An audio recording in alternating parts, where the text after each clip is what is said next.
Hello students, I'm your Shilpa ma'am, taking your Gujarati, and today I'm going to teach you your लेखन विभाग निबंध। लेखन विभाग में आपको वार्ता लेखन आएगा, निबंध आएगा, अहवाल लेखन आएगा, अर्थ विस्तार आएगा, पत्र लेखन आएगा। तो उसमें से आज हम कर रहे हैं निबंध और 1 बाय 1 सब कुछ लूँगी, पर अभी जो रिसेंटली आ सकता है वैसा अगर कोई निबंध है आपका तो वो है कोरोना वायरस या फिर कोविड-19। अलग तरीके से भी आ सकता है कि कोरोना वॉरियर्स। मैं दोनों कोविड-19 और कोरोना वॉरियर्स दोनों आपको बताती हूँ। दोनों ऐड करके भी आप लिख सकते हैं और कोई भी दोनों में से कोई भी आए तब भी आप दोनों मिक्स करके लिख सकते हैं। So let's see corona virus, जिसको हम कहते हैं कोविड-19 गुजराती में। कोरोना वायरस कोविड-19 जो है, कोरोना वायरस એ કોવિડ-19નું જૂથ છે। કોરોના વાયરસ 21મી સદીની સૌથી મોટી ખતરનાક બીમારી છે। કોરોના વાયરસની બીજી બીમારીઓ જેવી કે મર્સ કોરોના વાયરસ અને સાર્સ કોરોના વાયરસ 21મી સદીમાં ફેલાયો હતો, પણ આ બધા વાયરસ આટલા બધા જોખમી નહોતા। કોરોના વાયરસ એક જીવલેણ વાયરસ છે। અત્યારે તો એનો જે મૃત્યુઆંક છે એ ઘટતો જાય છે, પણ સ્ટાર્ટિંગમાં જેવો થયો એવામાં તો જેને પણ થાય બહુ એની સ્ટ્રોંગનેસ વધારે હતી એટલે મૃત્યુ પામતા હતા। ઓકે, કોરોના વાયરસ સૌ પ્રથમ હવે એની હિસ્ટ્રી એ ક્યાંથી ક્યાં જોવા મળ્યો અને ક્યાંથી આવ્યો એની હિસ્ટ્રી। તો કોરોના વાયરસ સૌપ્રથમ ચીનમાં ફેલાયો હતો। ચીનના વુહાન શહેરમાં સૌપ્રથમ કોરોના વાયરસના લક્ષણો જોવા મળ્યા હતા। એવું કહેવાય છે કે વુહાનની એ લેબોરેટરી છે કે જેની અંદર આ કોરોના વાયરસના જીવાણુઓ હતા એ ત્યાંથી લીકેજ થઈ ગયા। એકચ્યુઅલી કોરોના વાયરસ આવ્યો નથી, પણ એ લીકેજ થઈ ગયા અને વુહાનમાં સૌથી પહેલાં કોઈ એક વ્યક્તિને જોવા મળ્યા અને ત્યાંથી પછી આ તો ઇન્ફેક્ટેડ ચેપી રોગ છે એટલે બીજા બધાને પણ આવવા લાગ્યા। તો વુહાન શહેરમાં સૌપ્રથમ કોરોના વાયરસના લક્ષણો જોવા મળ્યા હતા। કોરોના વાયરસ ચીનના વુહાનમાં નવેમ્બર મહિનામાં જોવા મળ્યો હતો, 2019ના નવેમ્બર મહિનામાં। ઓકે, આ વાયરસ ધીરે ધીરે આખી દુનિયામાં ફેલાતો ગયો। કોરોના વાયરસના કારણે કરોડો લોકો સંક્રમિત થયા છે, એમાંથી લાખો લોકો મૃત્યુ પામ્યા છે। આ આખી દુનિયાનો આંકડો છે, નોટ ઓન્લી ઇન્ડિયા। કોરોના વાયરસની અસર સમગ્ર વિશ્વમાં થઈ છે। કોરોના વાયરસ મનુષ્ય તેમજ પ્રાણીઓ માટે પણ જોખમી છે। ક્યાંક ક્યાંક એવું પણ આપણને સાંભળવા મળ્યું છે કે કોઈ પશુને પણ કોરોના વાયરસ થયો હતો। એકચ્યુઅલી સાયન્ટિસ્ટ ના પાડે છે કે પશુને થતો નથી, પણ ક્યાંક ક્યાંક એવું જોવા મળે છે કે એના માલિકને થયો હોય અથવા ઘરમાં કોઈને થયો હોય તો પશુને પણ થાય છે। સૌપ્રથમ ચીને આ બીમારીના કારણે ઇમરજન્સી ઘોષિત કરી હતી। WHO વર્લ્ડ હેલ્થ ઓર્ગેનાઇઝેશન એ આ મહામારીને પેન્ડેમિક જાહેર કરી। પેન્ડેમિક યાની કે બહુ ખતરનાક। આ મહામારીથી બચવા અમુક દેશોએ પોતાના દેશના લોકોને બચાવવા માટે લોકડાઉન અંગેની જાહેરાત કરી હતી। અમુક દેશોએ લોકોને સામાજિક અંતર જાળવવા વિનંતી કરી, યાની કે સોશિયલ ડિસ્ટન્સ। ભારતમાં દૂધના ઉત્પાદનો, શાકભાજી, દવાની દુકાનો અને ઇમરજન્સી સેવાઓને જ છૂટછાટ આપી હતી। લોકડાઉનમાં બીજા કોઈને પણ છૂટછાટ નહોતી। ભારતમાં કોરોના વોરિયર્સને ફૂલોથી અને થાળી વગાડીને સલામી અપાઈ હતી। દીવડા સજાવીને બરાબર ફૂલો વગાડ્યા, થાળી વગાડી, ઘંટ વગાડ્યા, શંખ વગાડ્યા અને દીવડા પણ જલાયા હતા। આ રીતે કોરોના વોરિયર્સને સલામી અપાઈ હતી, કેમ કે સૌથી ઇમ્પોર્ટન્ટ કામ તો એ લોકોનું છે અત્યારે। અને કોરોના વોરિયર્સને અભિનંદન પાઠવવામાં આવ્યા હતા। આવ્યું હતું નહીં, પણ આવ્યા હતા। કોરોના વાયરસથી વધુ ખતરનાક 20મી સદી યાની કે 1918માં સ્પેનિશ ફ્લૂ નામના વાયરસનો પ્રકોપ થયો હતો। એ વખતે તો હું ને તમે આઈ થિંક હતા પણ નહીં, પણ એના બ્લેક એન્ડ વ્હાઇટ પિક આવ્યા હતા, વાયરલ થયા હતા જે મોબાઈલમાં, એ દેખ્યા હતા। એ બસ એ વખતે પણ આ જ રીતે માસ્ક પહેરી રાખવું પડતું હતું અને ટપાટપ, અત્યારે તો બી થોડા છે, પહેલાં ટપાટપ બધા મૃત્યુ પામતા હતા એવું બતાવ્યું હતું. સ્પેનિશ ફ્લૂ પણ એક દેશવ્યાપી રોગચાળો હતો, યાની કે એ પણ પેન્ડેમિક જ હતો. વિશ્વભરમાં એને મહામારી કહેવાય છે, બરાબર. વિશ્વભરમાં અંદાજે 50 કરોડ લોકોને ચેપ લાગ્યો હતો અને 3 કરોડથી પણ વધારેના મૃત્યુ થયા હતા, બરાબર. આ સ્પેનિશ ફ્લૂનો આંકડો છે. આ રોગચાળાને રોકવા માટે પણ ક્વોરન્ટીનનો સહારો લીધો હતો, યાની કે જેને પણ થયો હોય એને 1 વીક માટે અથવા 10 દિવસ માટે ક્વોરન્ટાઇન થવું પડતું હતું.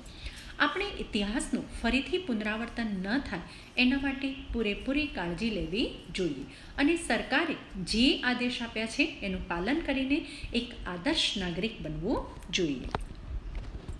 કોરોના વાયરસના લક્ષણો જેવા કે શરદી થવી, તાવ આવવો, થાક લાગવો, સૂકી ખાંસી થવી, માથું દુખવું, ડાયરિયા થવા, છાતીમાં દુખાવો થવો, શ્વાસ લેવામાં તકલીફ થવી, સૌથી પેન્ડેમિક હોય તો એ આ છે બ્રીધિંગ પ્રોબ્લેમ.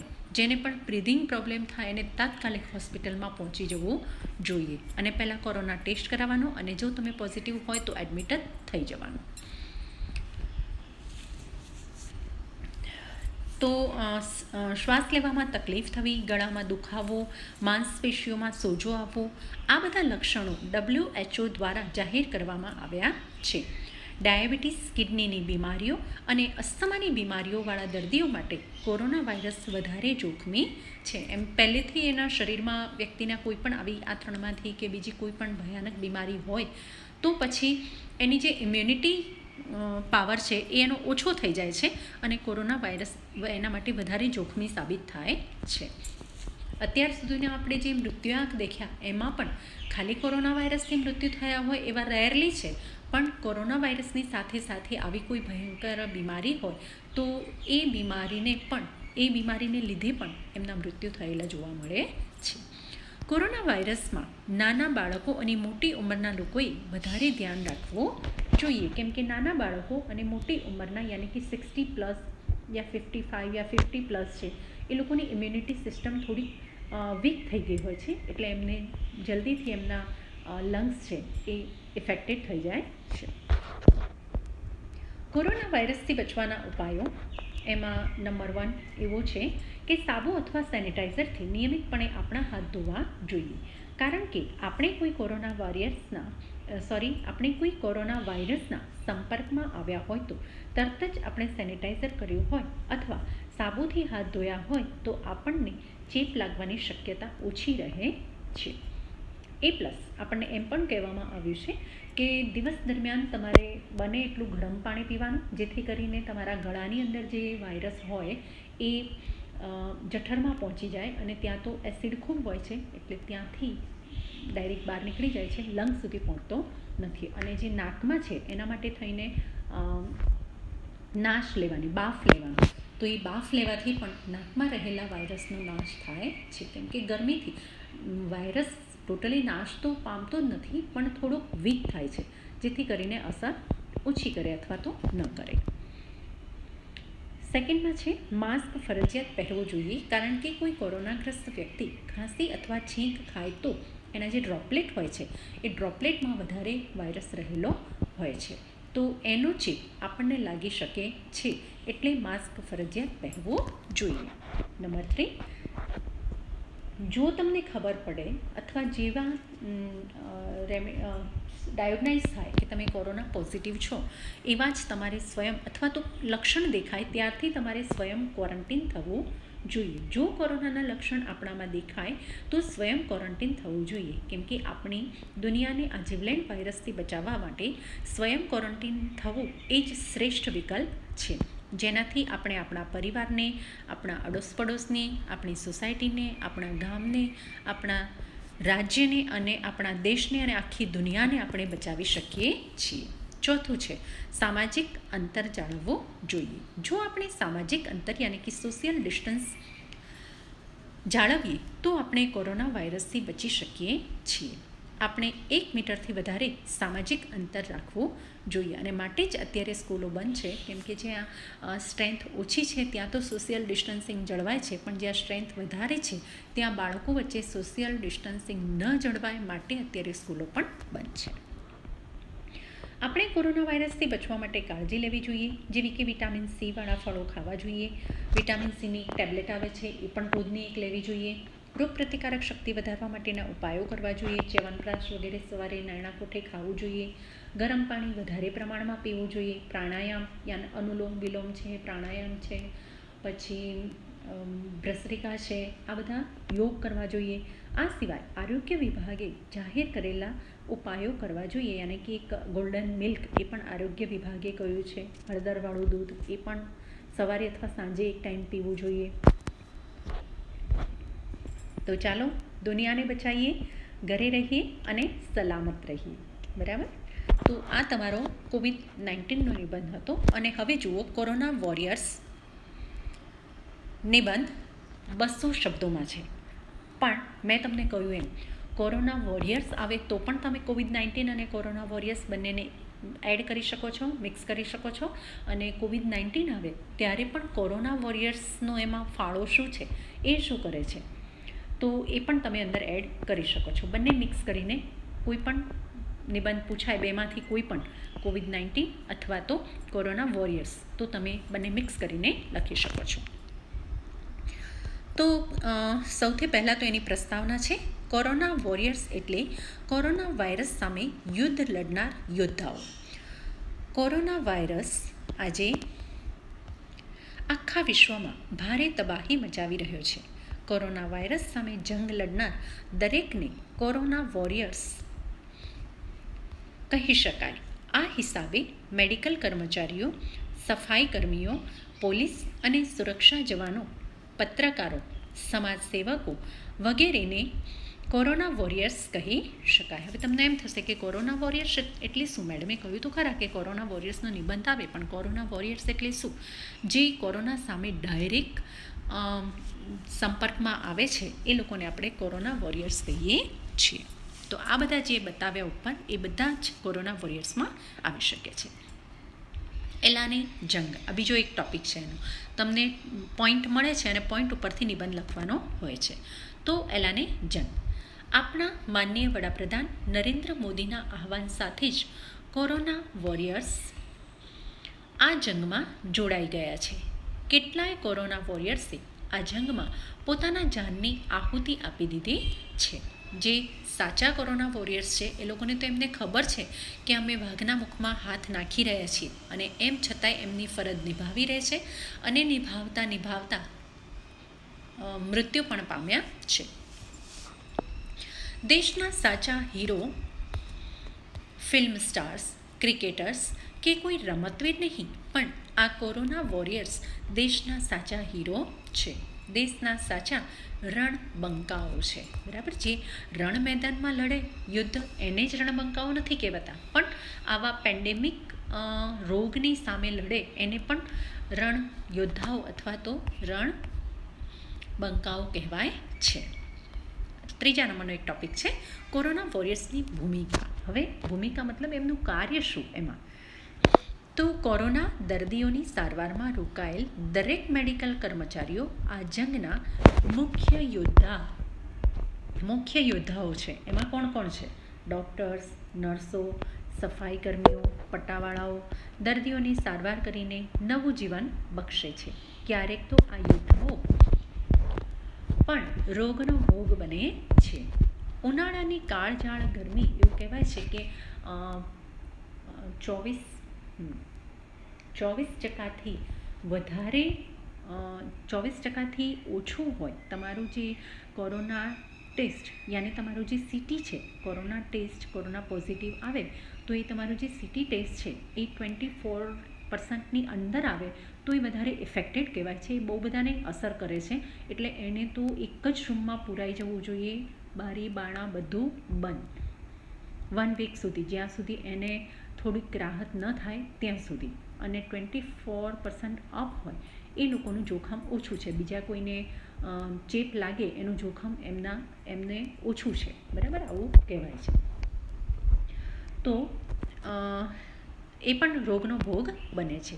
ઉનાળાની હા, એમણે પણ માસ્ક પહેર્યું હોય, આપણે પણ માસ્ક પહેર્યું હોય, એમ છતાં પણ આપણને એની અસર થઈ જાય છે, એનો ઇન્ફેક્શન લાગી જાય છે.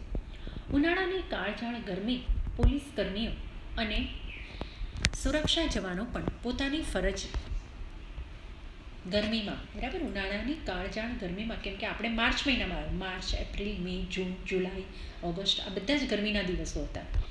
તો ઉનાળાની કાળજાળ ગરમીમાં પોલીસ કર્મીઓ અને સુરક્ષા જવાનો પણ પોતાની ફરજ નિભાવી રહ્યા છે. લોકડાઉનનું ચુસ્તપણે પાલન કરીને નર્સો, ડૉક્ટરો એ લોકો પીપીઈ કીટ જે પહેરે છે એ કીટની અંદર તો એમને મેક્ઝિમમ ગરમી લાગે છે અને એમ છતાંય એમની ફરજ એ લોકો આટલી ગરમીમાં પણ પીપીઈ કીટ પહેરીને એમની ફરજ નિભાવી રહ્યા છે. લોકડાઉનનું ચુસ્તપણે પાલન કરી ઘરમાં જ રહીને કોરોના સંક્રમણ અટકાવવામાં મદદરૂપ થનાર સામાન્ય નાગરિક પણ કોરોના વોરિયર્સ છે. કેમ કે આપણે ન જોઈતું નાહકનું બહાર આવીએ જઈએ અને એમાં કોઈકનાથી ઇન્ફેક્ટેડ થઈ જઈએ અને પછી બીજાને પણ ઇન્ફેક્ટ કરીએ, એટલે ઘરે રહી અને આપણે જે સરકારને સાથ સહકાર આપીએ છીએ તો આપણે પણ એક કોરોના વોરિયર્સ કહેવાય. જરૂરિયાતમંદોને સમયસર ભોજન પહોંચાડનાર સમાજ સેવકો પણ કોરોના વોરિયર્સ જ છે. કેમ કે લોકડાઉનમાં અથવા તો જ્યારે પેન્ડેમિક કન્ડિશન ચાલતી હતી એ વખતે ગરીબ વર્ગ જે છે, મજૂર વર્ગ, એ લોકોને મજૂરી કરવા પણ જવા દેવામાં આવતા નહોતા. તો એ લોકોનું તો રોજની રોટી, રોજ જે કમાય એમાંથી એ લોકો ખાતા હોય. તો હવે જો કમાય જ નહીં તો એમની રોટી ક્યાંથી આવે? તો એવા લોકોને સમાજ સેવકો છે એ મદદ કરતા હતા અને એમના સુધી ભોજન પહોંચાડતા હતા. હા, પૈસાનું દાન આપવાવાળા ઘણા બધા હતા, પણ સમય આપવાવાળા અને ગરીબો સુધી પહોંચાડવાવાળા લોકો બહુ ઓછા હતા. કેમ કે એમને પણ ડર લાગે કે નથી ને અમે ઇન્ફેક્ટેડ થઈ ગયા તો એ પણ એક કોરોના વોરિયર્સ છે. હવે એક બીજો ટૉપિક છે કે કોરોના વોરિયર્સનું સન્માન. ટૉપિક મતલબ પોઈન્ટ. કોરોના વોરિયર્સનો જુસ્સો જળવાઈ રહે તે માટે તાળી પાડી, થાળી વગાડી, દીપ પ્રગટાવીને, શંખ ફૂંકીને દેશના દરેક નાગરિકે કોરોના વોરિયર્સનું સન્માન કર્યો હતો. કોરોના સામેનો આ જંગ કોરોનાના આ યોદ્ધાઓ સિવાય જીતી શકાય તેમ નથી. માટે કોરોના વોરિયર્સનું માન સન્માન જળવાઈ રહે, તેમનો જુસ્સો ટકી રહે તેવા પ્રયત્નો આપણા તરફથી પણ થવા જોઈએ. અને લાસ્ટ ટૉપિક છે આપણા નિબંધનો પોઈન્ટ, એ છે ઉપસંહાર. તો કોરોનાની આ વૈશ્વિક મહામારીમાં કોરોના વોરિયર્સને સાથ સહકાર આપવો, તેમનો જોમ, જુસ્સો વધારવો એ આપણી નૈતિક ફરજ છે. કોરોના વોરિયર્સનું ફરજ દરમિયાન મૃત્યુ થાય તો આપણે પણ તેના કુટુંબની તન, મન અને ધનથી સેવા કરવી જોઈએ. કોરોના વોરિયર્સનું ઋણ આપણે ચૂકવી શકીએ તેમ તો નથી, તો પણ આપણાથી બનતી બધી જ મદદ તેમને કરવી જોઈએ. લોકડાઉનનું ચુસ્તપણે પાલન કરવું જોઈએ. સરકારની સૂચનાઓનું પાલન કરવું જોઈએ. ઘરમાં રહેવું જોઈએ, સ્વસ્થ રહેવું જોઈએ અને કોરોના વોરિયર્સને સાથ સહકાર આપવો જોઈએ. તો આ થયો આપણો COVID-19 યા કોરોના વોરિયર્સનો નિબંધ. આઈ હોપ કે તમને પસંદ આવ્યો હશે અને તમે આનાથી બેટર લખી શકો છો દેન યુ કેન.